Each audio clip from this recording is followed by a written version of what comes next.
call to order this public hearing on the Concord School District's budget for the 26-27 school year. You can't hear me? No. Can you hear me now? Yes. Okay, I will. Talk louder. Usually something I'm accused of not doing. We're going to start with a brief presentation, and then we will open it up for public testimony. So I'm going to turn it over to the superintendent for testimony, for the presentation.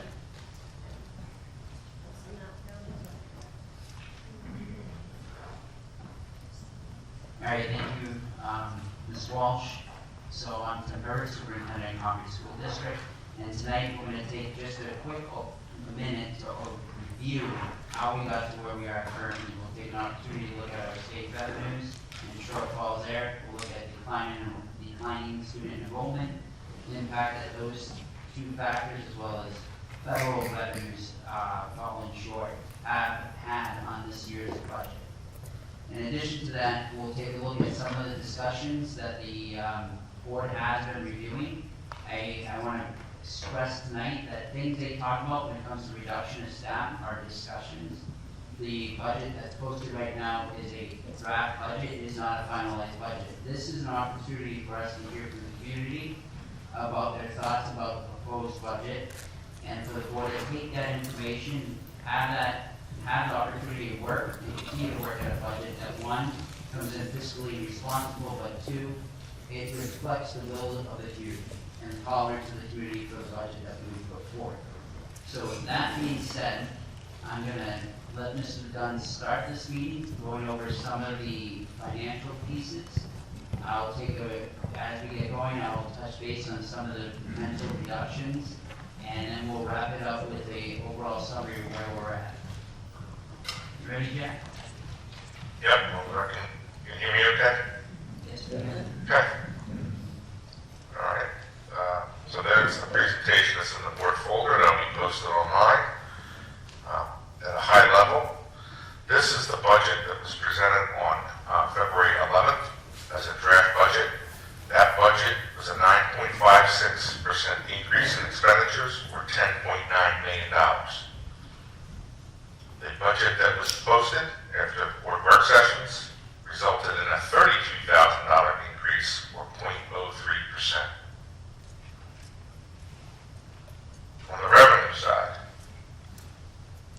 the original budget presented on 2/11 had a $12.5 million increase in the need for revenue and 11.22% increase for the revenue. The budget that was posted resulted in a $1.132 million increase in revenue over 26, or 1%. Staff adjustments, I'll turn that over to Tim. Go ahead.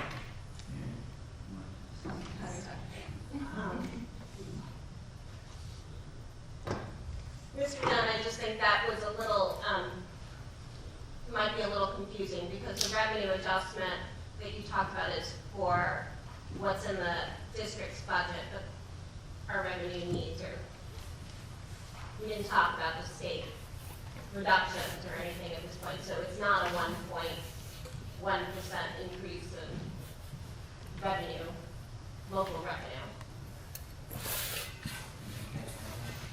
I did not, I'm sorry. Ma'am, stating that, what was, if we go back to the previous slide? This slide as well? Yeah. That one, yes. And this. So on this slide, you see the local revenue, 17.8 million. An overwhelming majority of that revenue would be local taxes that would be needed. The second line, the state revenue, that 3.4 million is the shortfall in state revenue for this year. Overwhelming majority of that number is state adequacy. And then we had a projected shortfall when we originally did the budget of $316,000 due mostly to Medicaid, and then we had a shortfall in transfers from one-time money from expendable trusts. So that is on 2/11. When we get to, sorry, exists. So I should say, the posted budget, we now are looking at about $8 million, $8.5 million in local taxes, but again, we still have the shortfall in state revenue of $3.4 million. Again, overwhelming majority of that is adequacy. We were able to make up with Medicaid with dedicated work to Medicaid revenue, even though there's a change in that program. And then we also have a reduction in the amount of one-time revenue that we're receiving into the budget from expendable trust funds. Is that helpful? Thank you. All right, as the board has been working through what Mr. Dunn just illustrated via revenue shortfalls and the arduous task of trying to find how to come in at a fiscally sound budget that provides quality education for our students, one of the things the board has to consider is looking at our class sizes. We have gone down in student enrollment across many of our schools. Two of the most notable being Concord High School as well as Runland Middle School. We have done some right sizing over the past few years. What we needed to look at is our class size, our school district policies around class size, look at the certifications and the programs that our teachers are providing for our students, and the academic opportunities that we value as a community, our music, our arts, our English, having a wide variety of electives at the high school, but also having a wide range of unified arts and opportunities for our students at the elementary level. These are things that the community has valued and this board has taken into very careful consideration as they talk through this. This, which is up in front of you right now, is not a finalized proposal. This is something that tonight, as we share this with you, we have positions across different schools. We have, if you see one column is certified teachers, another column is other staff, and it gives you the total number of staff from each school that has been discussed as a potential reduction. And at the bottom, it gives you the totals across the district. We share this with you as a community. We want to hear back from you. We want to hear your concerns, what the educational experience you want from your students to have, what opportunities you want us to provide for them, and we use this to come up with a finalized budget that, unfortunately, no matter how we look at it, there's no way to avoid reductions in staff in order to come in at a budget that would not be an astronomical raise to the tax rate. So this is just some of the preliminary discussions that have happened in the board over the different public work sessions, and tonight's your opportunity to weigh in on that. Okay. Continue. Okay. So if we look at the overall budget that was posted, we are between the general fund, which affects the tax rate, food service fund, the grants that are projected to come in next year, and the capital projects for the regional technical center. We're looking at an overall reduction of $671,150, or 0.54%. From a tax impact, the original draft budget presented on February 11th would have resulted in a $3.80 increase in the local rate, or 25.66%. The state rate is going up 11 cents, or 6.96. We do not have any control of that. That is set by the DRA. So that would have been a $3.91 increase, or 23.86. With the budget posted, we're now looking at a $1.78 increase, or 12.04%.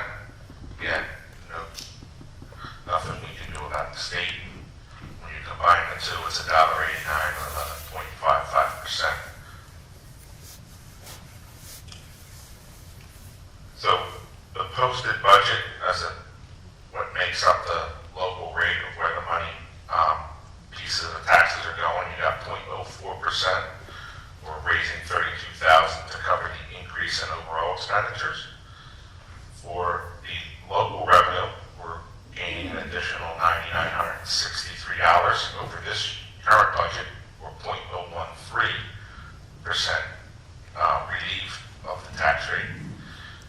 the state shortfall in revenue of $3,425,000 is resulting in an increase of 4.47% of the tax rate. Revenue, a little bit more in federal revenue, 0.11, and then a decrease in the amount of transfers is resulting in 5.27%, and then the amount of savings that are projected at the end of this year, considering the snow impact, some healthcare costs, a little bit from that, and some of the student services expenses. That's 1.44, giving you a total shortfall in revenue of 11.08% of that tax rate. That's what's resulting in a significant increase. That's all I have. Anything else? Nothing else to add. Thank you. Thank you, Mr. Dunn. We're going to open it up for public comment. If you haven't, there's a sign-in sheet. You can sign in, and we will do it in order. We will put the mic back. These are really hard subjects. We're talking about people's jobs. We're talking about the education of our children. And we're also talking about the ability of people to continue to afford to live in this community. So I'm asking everyone to be sensitive and respectful to each other. Please keep your remarks under 3 minutes. I'll wave at you when you're coming up at your time. You don't have to repeat what other people said. You can refer back to someone else and let us know you agree with them. And thank you. And the first person I will call up is Kayla Adair. And I will ask for your tolerance and how I mispronounce your name this evening.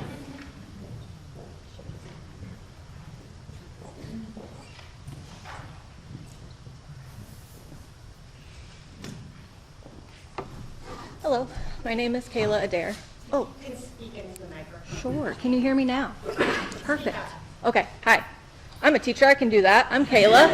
Kayla Adair, I work at Second Start. I'm here to read a letter on behalf of a student who couldn't be here today. My name is Dakota, and I am a sophomore at Second Start Alternative High School. Before I transferred to this program, my experience in a traditional school setting was terrible. Pardon me, I'm nervous. I never went to school, and on the days I did, I would run out of the building and go home or end up trying to get sent home. I never did any work for other schools, but at Second Start, I am able to do it. I found it hard to succeed in a traditional school because I never had any help from anyone.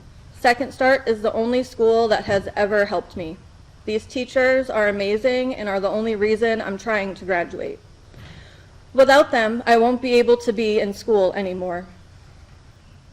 Since joining Second Start, my life has changed in the following ways. Academic growth. I have started coming to school and doing my work. I never did that in any other school. Environment. The small classes help, but the teachers are the only reason you can come in and do work every day. Future outlook. Without this program, I won't ever step foot back in school, and that is the worst feeling, but it's the reality of taking their support from us. I joined Second Start thinking it would be like any other school, but the first day I was here, the teachers were already supportive because I was unable to be in a class setting because of my experience in a traditional school. I was having outbursts and leaving school every day, and on the days I didn't, I was in-school suspension because I would try and get sent home. This is the worst thing that could possibly happen to my education because without Second Start, I won't be able to finish high school. Cutting the budget for Second Start doesn't just save money, it removes the only environment where many of us feel we can truly learn. I am asking the board to maintain full funding for Second Start Alternative High School and continue investing in the futures of all students in our district. Thank you very much for your time and listening to my story. Dakota. Thank you. Thank you. Kate McLeod.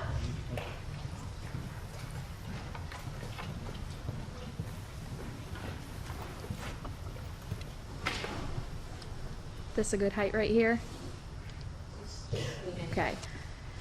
My name is Kate McLeod. I am a teacher at Second Start Alternative High School, and I am reading a letter on behalf of an alumni who is currently at college and couldn't be here today. Concord School Board. Every school has students who don't fit neatly into the traditional mold. Some are working through personal changes, some need smaller classes, and some simply need adults who won't give up on them. When I was a student at Concord High School, I was that student. I was dealing with personal challenges that affected my mental health, and as a result, my absences spiked. I was told by multiple staff members of Concord High that I wouldn't graduate with my class.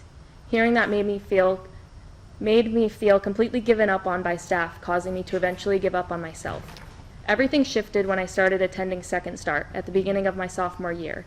I had fewer than 2 credits, no confidence in my academic abilities, and a deep dislike for school. But Second Start offered me a chance to not only gain the credits I needed to graduate, they gave me the chance to believe in myself. For the first time in years, I felt like I was surrounded by people who saw my potential instead of my problems. Little by little, their encouragement helped me rebuild confidence I had lost, and I began to see a future for myself that once felt completely out of reach.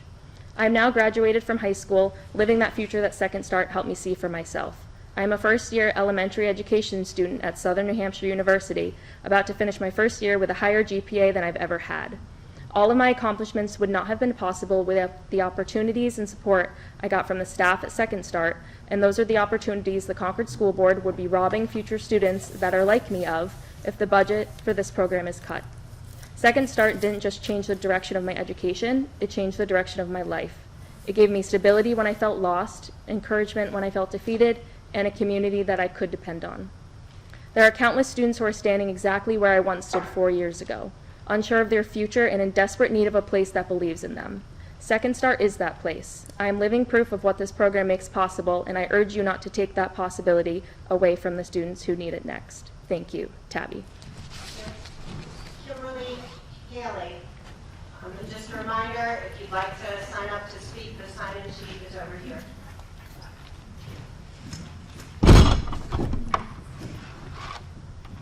Hi there. My name is Kim Haley, and I spent more than 20 years at the alternative high school as a counselor. I'm a licensed clinician, and I think I have a unique perspective of why a program in the basement of Concord High School may not fare well for these students. Second Start Alternative High School allows a really small space and an opportunity to really get to know staff and their peers. And it's a place where countless kids have divulged personal trauma within those walls, the real things that have interfered with their ability to focus in school, commit to school, self-advocate, not give up, right? The place is magic. If you've never spent any considerable time in the alternative high school, I suggest that you do that. I've, in touch with kids that graduated there 23 years ago, right? They still call for advice because we have a motto: the door is always open to you. Right now, statistically, 58% of Second Start students are challenged by mental health problems. 66% by their own substance use problems. 50% by parental substance use problems. 41% by poverty. 33% by their exposure to violence. And 25% are involved in the juvenile justice system. These kids are kids that have triggers every day, all day, unexpected. You don't know when it's going to come up. And they act sometimes in strange ways if you've never worked with kids with trauma, why they might be acting the way they are. We don't assume that they're misbehaving. We assume that something triggered them. And we have full-time counselors and staff that are aware of how these kids are, right? We eyeball them every day. They've been in the building. I just want to, Haley, if you could wrap up. excuse me? If you could wrap up your 3 minutes. Okay. I'll give you one example, okay? Quickly. One student that Concord High School referred to us, we uncovered he had a heroin addiction. He was shot up by the first time by his father at the age of 15. His father had physically abused him.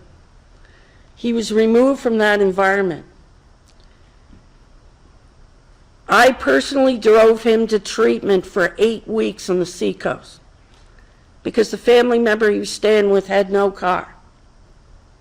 And it was the only place we could find a free program. We've moved families into housing on Christmas Eve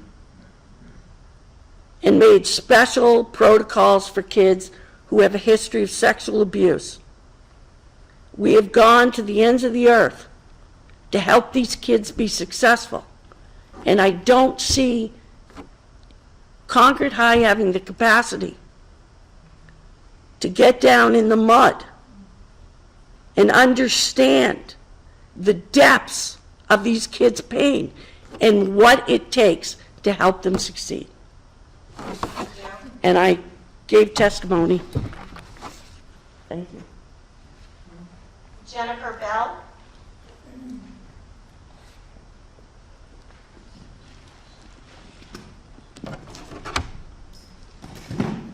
Hi, my name is Jennifer Bell. If you could lean into the microphone. Sorry. Hi, my name is Jennifer Bell. All 4 of my children attended Second Start for different reasons, 3 of which obtained their high school diplomas. I have 1 daughter left, and I'm here because she will graduate if it's the last thing I do, and that's why I'm here. Anyways, my oldest daughter, who was the first to attend Second Start, asked me to read this on her behalf, so I'm going to do that as fast as I can. Hello, my name is Brittany Norton. I'm not able to be here, so my mother is reading this on my behalf. I attended Second Start for most of my high school years and feel it's important for you to hear from someone whose life was directly changed because of this school. Today, I'm almost 34 years old. I'm married, a mother of 4 amazing boys, including a set of twins, and my children range in age from 9 years to 1.5. My husband and myself built our own home, and she spent many years at a job that she's loved, but she's now homeschooling the boys. She shares this because when she was a teenager, many people probably would not have imagined my life turning this way. I was never a bad kid, but I struggled. I struggled with anxiety. I struggled to pay attention in large classrooms. I needed more one-on-one help than a traditional high school could realistically give. And because of that, I started to feel like I didn't belong in school. At one point, I was told by the assistant principal at Concord High School that I would never graduate and that I would never amount to anything. Those were words that stay with you. But thankfully, that wasn't the end of my story. Second Start gave me something that every student deserves, a chance. At Second Start, I wasn't just another student in a building full of hundreds of kids. The teachers knew me, they understood my struggles. They took the time to help me succeed instead of letting me fall behind. They pushed me when I needed it, supported me when I struggled, and believed in me when I didn't believe in myself. That school changed the direction of my life. Second Start didn't just help me graduate. It helped me find confidence, purpose, and the belief that I could build a good life for myself. And I did. My younger siblings also attended Second Start, and now my younger sister is directly affected by the decision to close it. When I hear that this program may be shut down because of financial issues, my heart breaks for the students who need it the most. Because I know exactly what happens when students like me are placed back into large schools without the support they need. They disappear. They sit in classrooms where no one has the time to understand what they're struggling with. They begin to believe the negative things people say about them, and they eventually, many of them, give up on themselves. Second Start prevents that from happening. It catches the students who are slipping through the cracks and gives them a real chance to succeed. Closing the school won't just close a program. It will close a door for students who desperately need another path. My sister and so many other students deserve the same chance that she was given. or that I was given, I'm sorry. Please remember that behind every budget decision are real students, real families, and real futures. Second Start changed my life. Please don't take that opportunity away from the next student who needs it. I'm living proof of what can happen when a struggling student is given the right support. Please don't close the place that makes stories like mine possible. Thank you. Rebecca Sirles?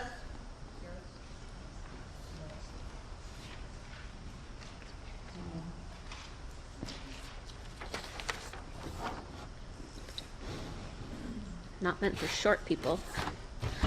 Good evening, board members. Thank you for your time tonight to discuss this very serious issue and very frustrating issue. My name is Rebecca Searles. I live here in Concord. I have 3 children. One is currently attending the middle school, and then I have 2 others who will be attending throughout the school when they get old enough. Like many in Concord, I'm very concerned about the current state of our school budget. However, my focus tonight is not on what positions are you going to cut and how my taxes are going to be raised, because we'll be honest, all of those are likely to happen. Instead, my question for the board tonight is much bigger. My question is, what are you doing as a board, collectively, with all of the other boards across the state of New Hampshire, to hold accountable a state that has already been deemed to be, by the courts, grossly negligent in supporting our students' education? Our students who are deserving of a fair and appropriate education. We are not here tonight because none of you know how to do your job. You do. We're not here tonight because taxpayers are not doing their part. We are.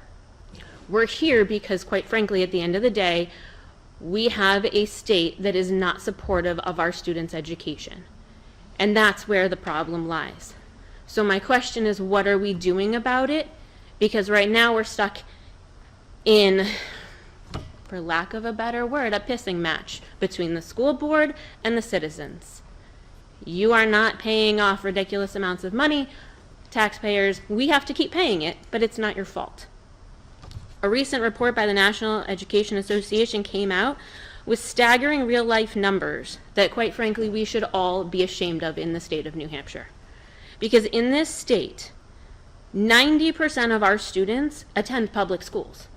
95% of students with disabilities attend public schools. And yet, we are dead last in the entire country of what our state is providing for education. So if those numbers actually matched what a fair and appropriate education was, then we probably would not be arguing as much as we are right now.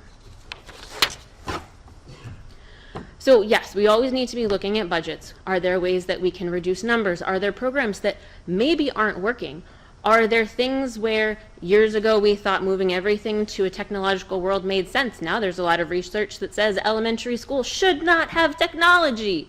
Can we reduce things there? There are ways we can look at budgets, and that always has to be the case. However, I'm assuming, just like everybody, that the school district is not immune from the implications of the entire world, which prices are going up in every way, shape, and form. Just wrap up, I'm sorry. I will. No, you're fine. The price is going up everywhere, which means our school budgets go up everywhere. But when we are losing money from our state, not even just maintaining a basic, fair, and appropriate education, my question to you all is, what are we doing at a state level? How are we working with other school districts to hold the state accountable for what is really their responsibility? Thank you.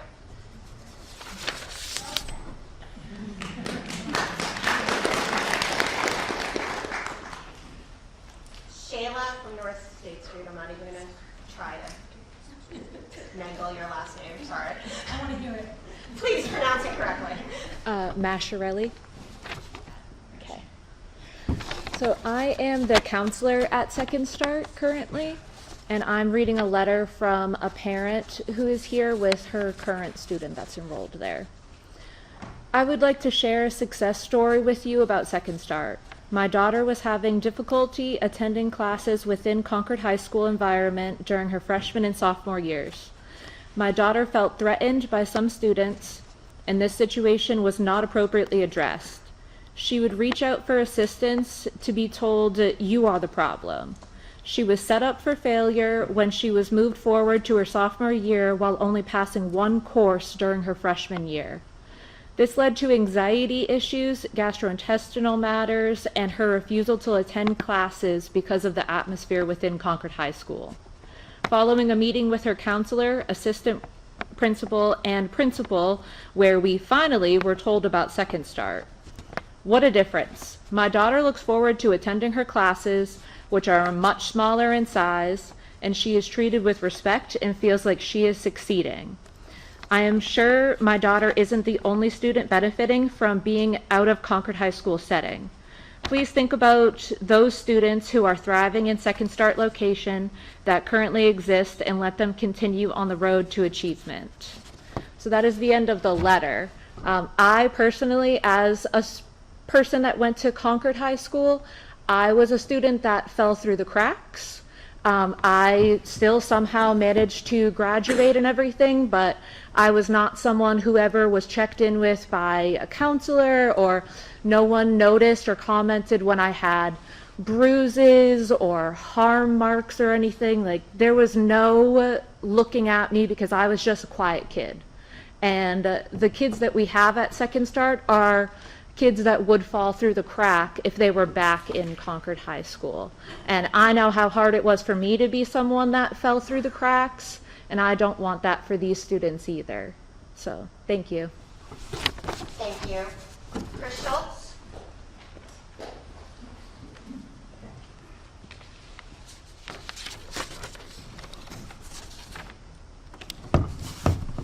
Hello, my name is Chris Schultz, and I'm here as a state representative representing about a third of Concord. I also am on the city council, but I'm not here in that capacity. I do want to say that. And what I want to just briefly talk about, because it's hard to explain in 3 minutes or less, is the problem of downshifting of costs from the state and federal government, mainly from the state. And for all of the details in this, please refer to the New Hampshire Municipal Association posting of a report by the Cheshire County Treasurer, and he explains downshifting as it refers to any state policy action that reduces state funding or increases local mandates, requiring local governments to increase property taxes to cover the difference. And I'll quote him again in a moment. This complex matrix of problems is hard to explain in this short testimony, but here's the key headlines of it. There are a number of funding problems that municipal governments are facing because these efforts have successfully diverted over $2 billion in the last 10 years from New Hampshire schools, $2 billion with a B dollars. To me, the most egregious of this is the fact that our public school money is being sent to private schools in the form of school vouchers, which is absolutely one of the dumbest things to ever happen to public education in New Hampshire. I will also say all of Concord's state reps and our state senator have voted against this. So basically, your public dollars are going to religious schools where, you know, I'm religious and interfaith in nature, but you might not agree with some of the science education at some of these places, or to fancy boarding schools too, because we actually have no wealth cap on those school vouchers to private schools, which is insane. There are also multiple ways that state and federal governments has had multiple ways of reduction in education aid to localities. There also is something called the unfunded liability, which was the state's promise to help our New Hampshire retirement system costs. We also heard multiple times about the word Medicaid, which might confuse some people, but the ongoing either elimination of Medicaid funding or the downshifting of those costs, plus just it keeps getting expensive and more every year, the cost for medical benefits is absolutely insane on top of everything else. I'm sure folks here live that as much as I do. And here's another quote from that report. Without the $3 billion, because that's the total for all localities, of the state downshifting in costs, the total statewide property tax levy today would actually be lower than it was 10 years ago, because all of the growth in property tax burden and then some is due to these state shifts in costs. And local spending local spending to adapt to these changes wasn't enough to explain the decade's total levy growth by themselves. So essentially, all of those. Representative Schultz, if you could. Oh, wow, did I already hit the 3 minutes? Yes. Here, I thought by writing it down, I'd actually be brief. Okay, well, I just want to say that withholding these funds is devastating. There, I'd repeat myself. And so basically, we have a reverse Robin Hood, where we take from at least 90% of us and give to the rich. And our school board has been handed an impossible situation, and as have taxpayers. The governor, the president, and the Republicans in charge of Congress and the State House are how we got here. And so I just want to say that I'm grateful to you and the impossible task that you've been given. I'm grateful to our educators and to all the staff at the district. I actually don't have children, so but I do believe in public education, and it takes a village to raise a child, and I appreciate what you have to do here for us, so thank you. Thank you. Lauren Mateva? Lauren.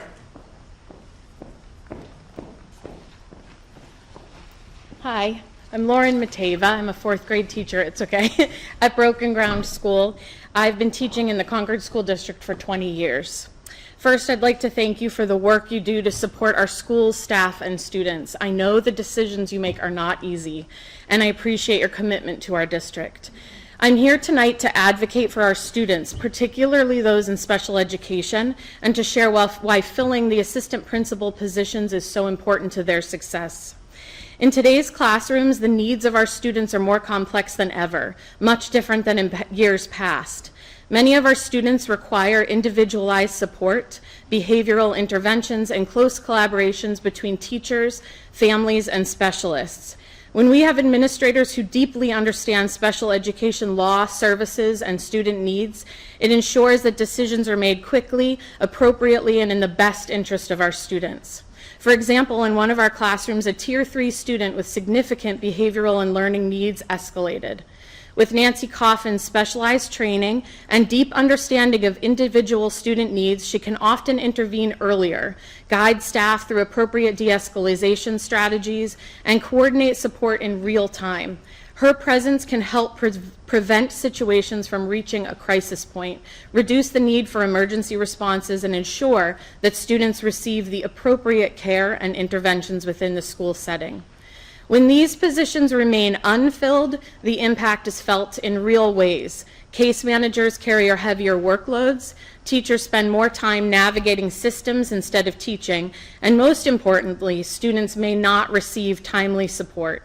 Filling these roles is not just about staffing. It is about protecting the quality of education and services we provide every day. Our students in special education deserve strong advocacy and consistent leadership. Their families rely on the school system to guide them through complex processes, and teachers rely on knowledgeable administrators to help us meet legal and educational expectations. I am so proud of the work we do in this district, and I believe we share the same goal, ensuring every student has the opportunity to succeed. Filling these assistant principal positions with individuals who bring expertise in special education is a critical step toward the goal. Thank you again for your time, your service, and for considering the needs of our students as you make these very important decisions. Thank you. Alicia Frank. Alicia Frank.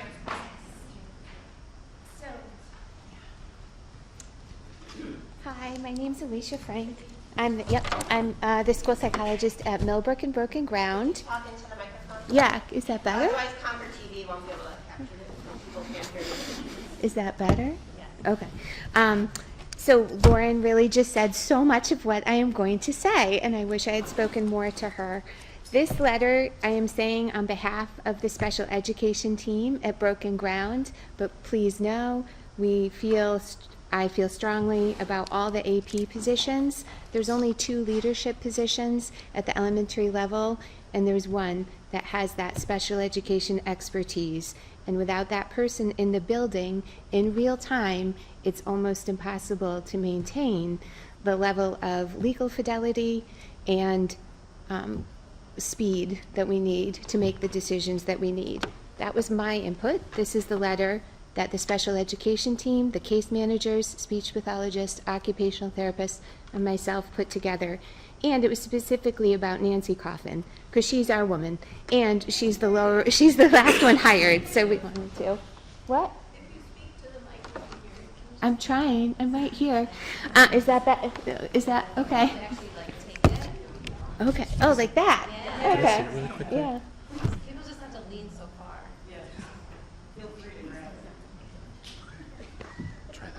Like that. Oh, now I can hear it. Hello. So, dear members of the school board, we are writing to respectfully request that Nancy Coffin remain assigned full-time to Broken Ground School rather than being split between two buildings. Nancy fulfills many important responsibilities at Broken Ground, but most critically, she brings unique expertise in special education law that is essential to ensuring programs are implemented effectively and in full compliance with legal requirements. Special education is not a static system. It requires constant informed decision-making related to student programming, staffing, crisis response, and coordination among many different team members with many different areas of expertise. These decisions arise throughout the day and usually require immediate attention. Because of this, it is essential that special education administration is available and on-site so we can get that feedback. How much time do I have? We have about a minute left. Okay. Equally important is that deep knowledge of students that inform these decisions. Without that knowledge, it changes everything, as is true of all of the throughout education world. Relationships are key to special education, and those are multifaceted. You have to have, Nancy and Mike need to have deep relationships with parents, educational assistants, teachers, all the different people on their staff, and the students in order to be effective. I don't see how that is going to be possible if they're split between buildings. I abbreviated a bit, but you all have a copy of the letter. Okay, so again, I understand you have tough decisions. We all appreciate that. But we are here to advocate for our needs and the people we work with. Thank you. Thank you. Kyla Ortiz.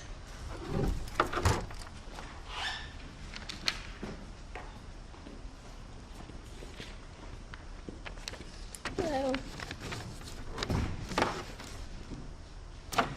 My name is Michaela Ortiz. I graduated with Second Start last year.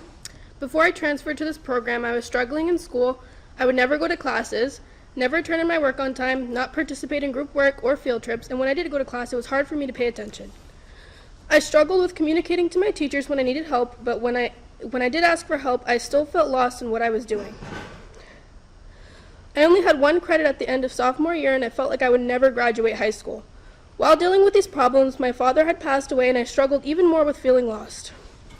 I found it hard to succeed in traditional school because of how big it was and how many people were in it. I never felt like I had a good support system at the school. I felt like just another student. After going to Second Start, I changed in so many ways. All the teachers at Second Start played a big part in my growth. They showed me that they genuinely cared about me and wanted to see me do good, which is something I never felt at my old school. When I needed help, they were there, even if it felt like I was asking the dumbest question. They never made me feel any less than what I was. They took their time and their patience with me. The environment was small, which helped me focus with less people around. I also felt way more safe at Second Start than I did at Concord High. I went to every class, I turned in my work on time, I participated in field trips that had meaning to them and helped me grow and learn in life. They also gave me the confidence to be here speaking today. I would have never done this without Second Start's help. The teachers also helped me with grief. They had similar experiences and made me feel less alone when I was struggling. I am now a freshman in college, about to start a program that I never thought I would get into. I'm going to be an ultrasound tech, and I am achieving things I never thought I would thanks to Second Start. I am forever grateful for my experience I had with them. Cutting the budget for Second Start doesn't just save money, it removes the only environment where many of us can feel we truly learn. I am asking the board to maintain full funding for Second Start Alternative High School and continue investing in the future of all of our students. In the future of all students in our district. Thank you for your time and listening to my story. Thank you. Jennifer Harris.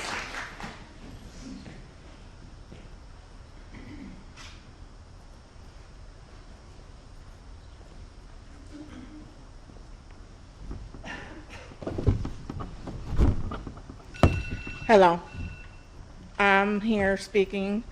I have 3 kids that have gone to Second Start. One of them was just up here speaking, Michaela. And my oldest son went into his junior year with only 2 credits. We thought he wasn't going to graduate. He just wasn't doing what he needed to do when he was in school. And he went to Second Start, and they helped him so much. During his junior year, like my daughter had said, their father passed away suddenly. Very hard, difficult time, and Second Start helped them so much with the grief and teaching them what they needed to know. And their small classes is what really I see for my children helps them. I have one student that is currently going there, my daughter, and I have seen 100% change with her. She was skipping classes when she was going to Concord High. She wasn't going to school. She would always say she didn't feel good, and now she's at Second Start. She's achieving so much, and she comes home with papers, good grades, and you know, she got a reward for her attendance, going to school every single day.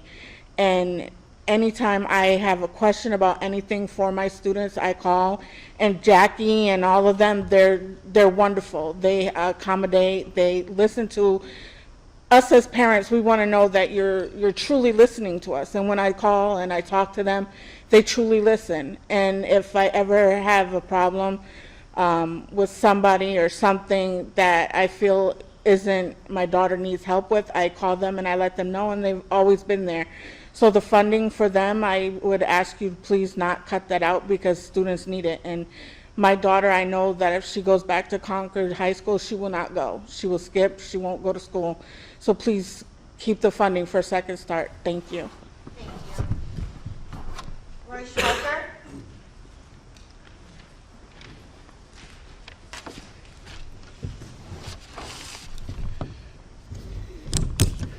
Good evening, everybody.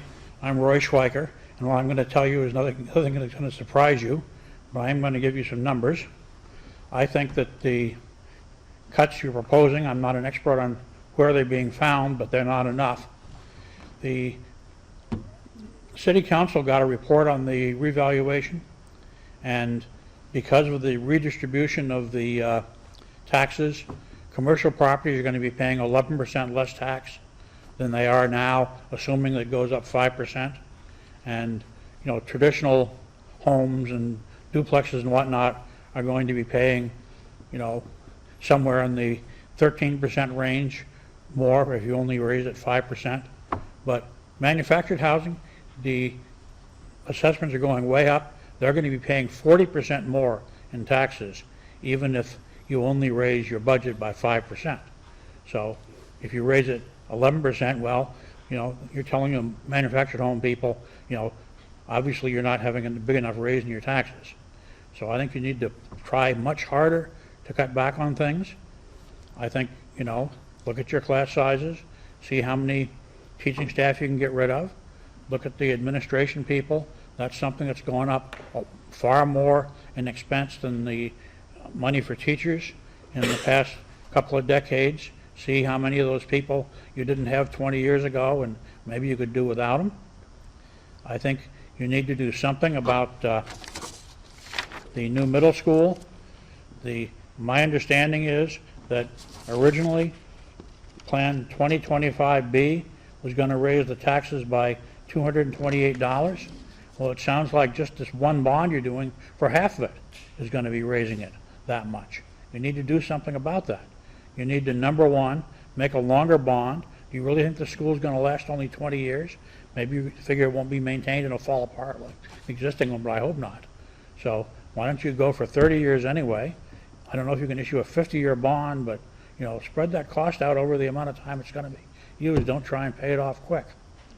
And the last thing I'm going to get into is a letter I sent to all of you, so you have heard this before, and that is Concord statewide is very low, like 160th in the per capita income, but it's number 6 in the average teacher salary.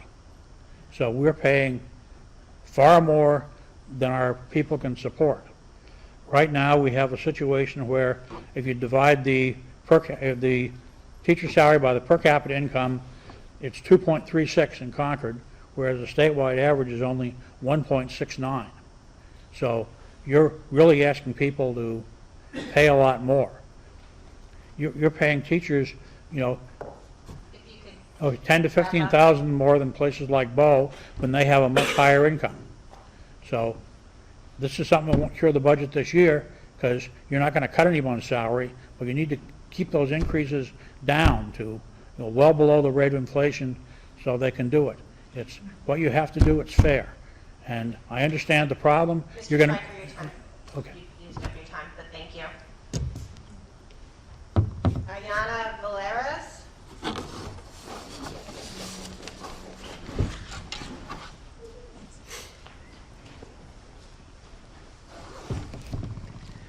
My name is Ayana Valeras. I'm a junior at Concord High School.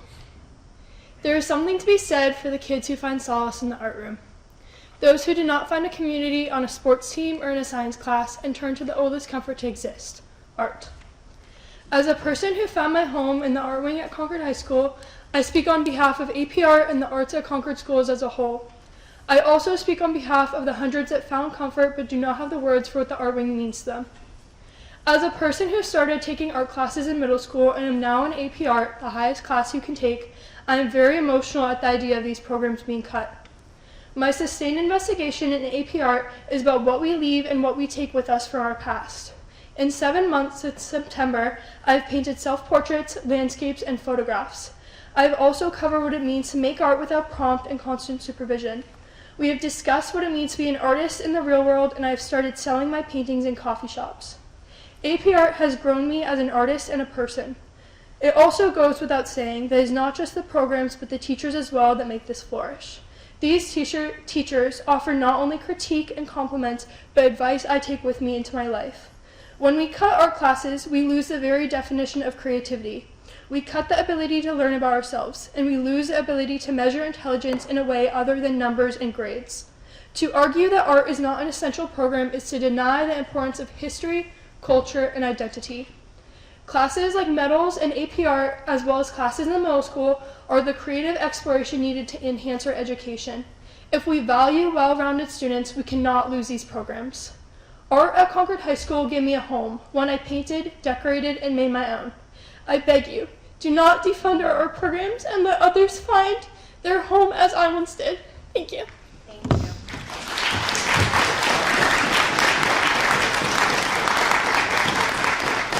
Amy Valeras. I'll also remind that if you want to speak, the sign-in sheet is there.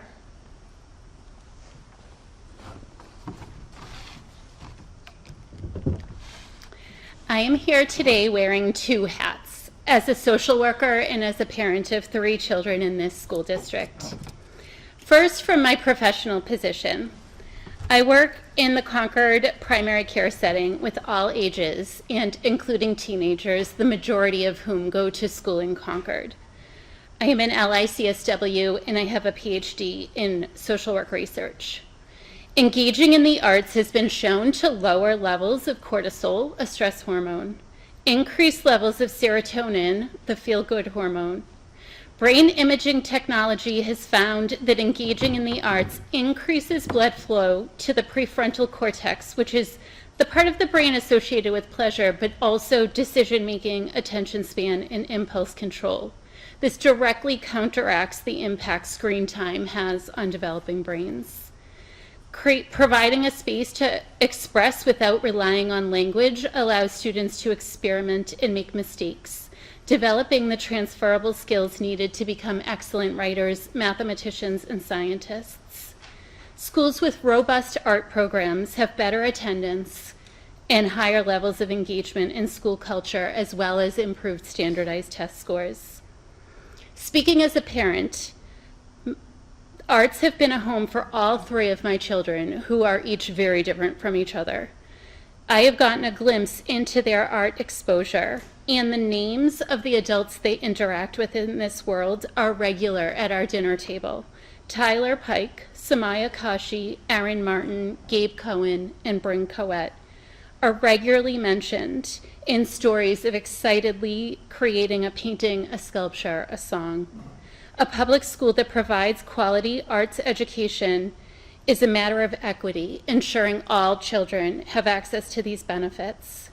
I appreciate the current budget situation, and I observe that often when purse strings get tight, it is the arts on the chopping block, as if they are extraneous or expendable. Cutting these would have a devastating effect for me personally and my family and on our community. I implore you to preserve part of what makes me proud to choose public schools year after year. Thank you. Thank you. Samana Kashi?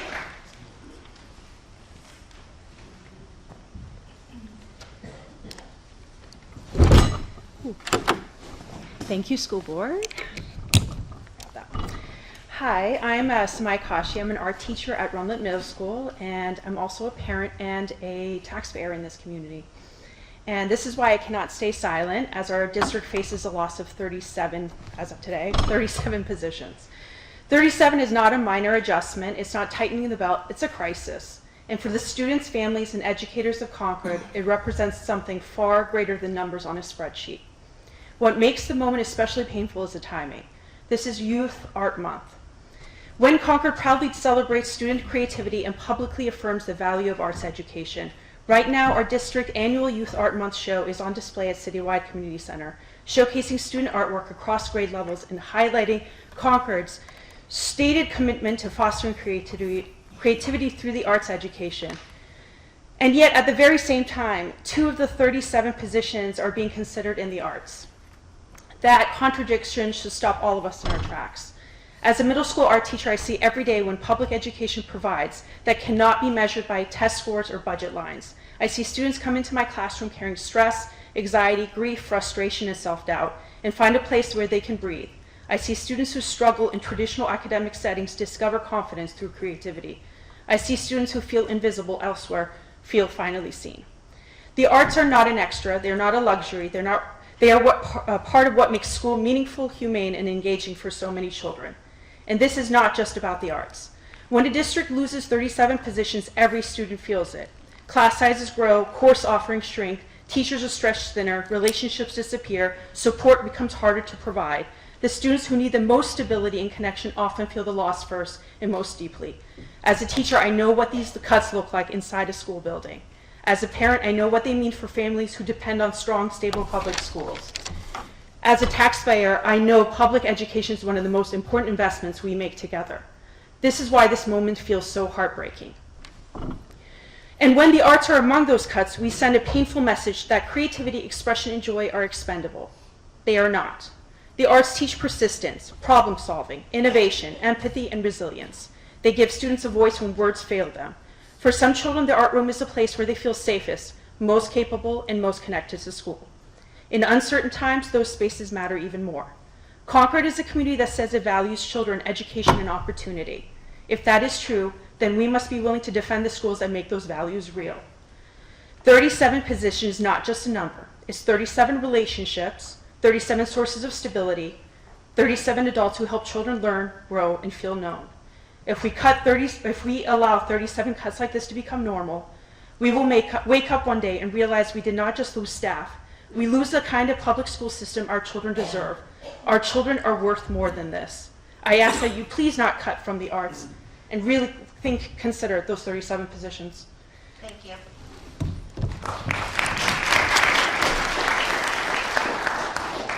Sarah or Sam Bray? Tam Drive?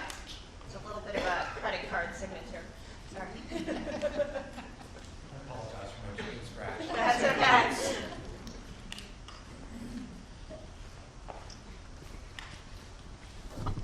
Ms. Editor, if you could grab the next sign-in sheet for me. I'll grab it. Good evening. My wife and I are here tonight regarding the idea floated to freeze the 2 vacant assistant principal positions, leaving the 5 elementary schools with just 3 assistant principals. We understand the district is under real financial pressure. We get that. We respect how difficult these decisions are. We are very much well aware of it. This idea very much gave us pause as parents, taxpayers, and with one of us employed in the school. We're very aware of the impact that the assistant principals have across the schools that they are in, and we just feel further stretching that would break the leadership and really stretch it too thin. The district's own materials make clear how substantial this work already is. Student Services supports more than 1,700 students across the district, many with complex and individualized needs. It's not a small responsibility, and it can't be met if leadership is stretched. That's the reality. It's gonna break. When administrators are shared, students are shared too, and when presence is divided, consistency is lost. This may look efficient on paper, and we understand that, but in practice, it means less time in each building. It's slower response when problems do arise, weaker relationships with students and families, especially for those who need stability the most. Our schools are already under such strain, but we feel this risks pushing them further at exactly the wrong time. We urge you to please reconsider that idea, or at the very least, really work as diligently as possible to provide a clear public explanation of how these services, school-based responsiveness and crisis-related needs would be handled under a 3 assistant principal model for 5 elementary schools, because right now we just don't see that, and we're very worried moving forward. Students are not just a number on a page. They live the consequences of every decision made by this board. So we do appreciate the time and the task at hand, but we want to advocate on that behalf. Thank you. Thank you. Karen McCormick.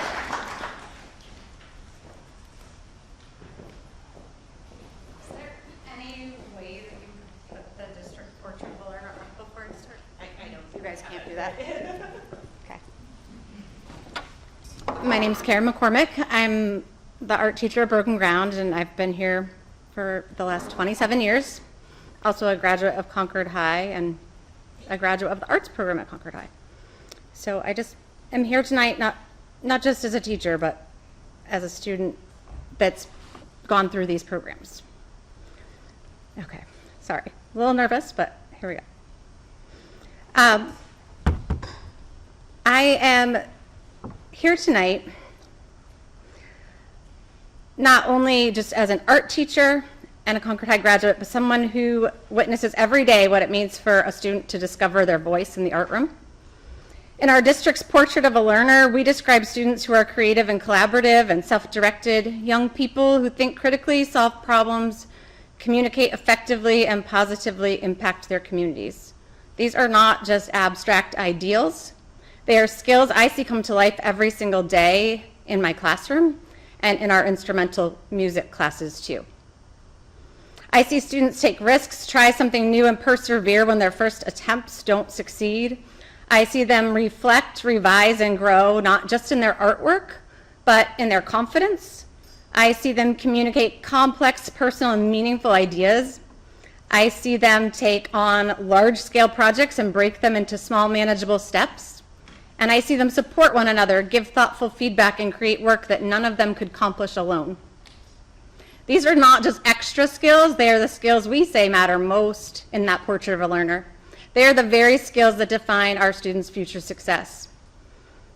For many students, these classrooms, these art rooms, like we heard from that Concord High student, are more than just another period in the day. They're where the students feel successful, where they feel seen, and where they find connection, belonging, and purpose. I know for me at Concord High, that was huge. As discussions continue around all of the potential reductions to the visual art and instrumental music programs, I just urge you to consider what's truly at stake. It's not just reducing course offerings. When we look at removing a third of our art teaching team at Runlet and a third of our art teaching team at Concord High, you're not talking about removing, just like having larger class sizes, you're talking about completely decimating programs. There is no way we could offer all of the art programs that we do right now at Concord High with only 2 teachers. It's a matter of removing opportunities for expression, growth, engagement, and discovery for our students. Again, from 3 teachers to 2. If you look at taking away 1 teacher from a department of 10, which is more common at the high school, you're taking away 10%. But what you're talking about doing is taking away 1/3 of the opportunities for students to find where they belong. It's not a trim, it's a fundamental change to what we're able to offer our students. We've invested in these beautiful studios. It would be a shame to fill them with study halls. Thank you. Thank you very much.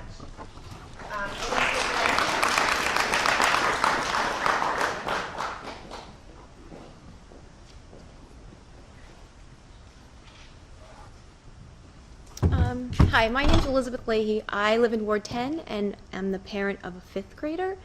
I'm here to talk about and in favor of Second Start. I didn't really know that much about it until I started seeing it in the news, and then I read the comments on social media, which is usually kind of like a dangerous place to be, but I read a lot of posts from students and family members about like their positive experiences there. And so then I went and looked at the district's plan to sort of replace it with something in-house. And kind of my thought initially, and still is that I do appreciate where we are in the budget, and I appreciate that everyone's really well-intentioned in creating that plan.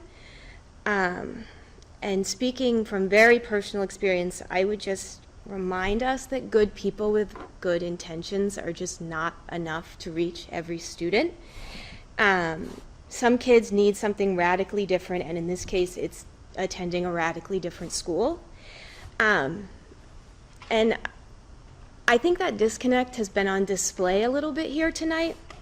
We heard from well-intentioned district members talking about special ed kids, tier 3 kids, behavior kids, crisis intervention. I mean, and then you compare that with what we hear from Second Start, and when these kids are free of those labels, they talk about feeling seen and thriving and having success that they haven't been able to have anywhere else.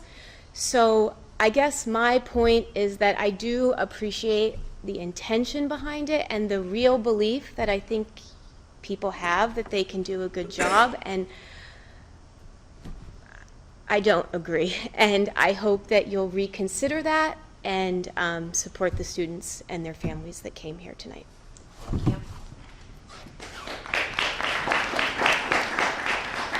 That's everyone we had signed up to speak. We also have had a lot of testimony submitted online that I know board members are reading. I want to thank everyone who came out tonight, especially the students. What you did was really brave, and I really appreciate you coming out. We have a lot of hard decisions, and I wish I could tell you that we're going to make this better for everyone, and there's just no way we can do that in a way that's going to make everybody happy, but your feedback really matters, and we're going to continue looking at it. To Ms. Searle's point, call the governor's office. Our state house delegation in Concord supports us and does really good work. But if they were funding adequacy at the level the court said they should be funding, we'd probably have a tax decrease this year.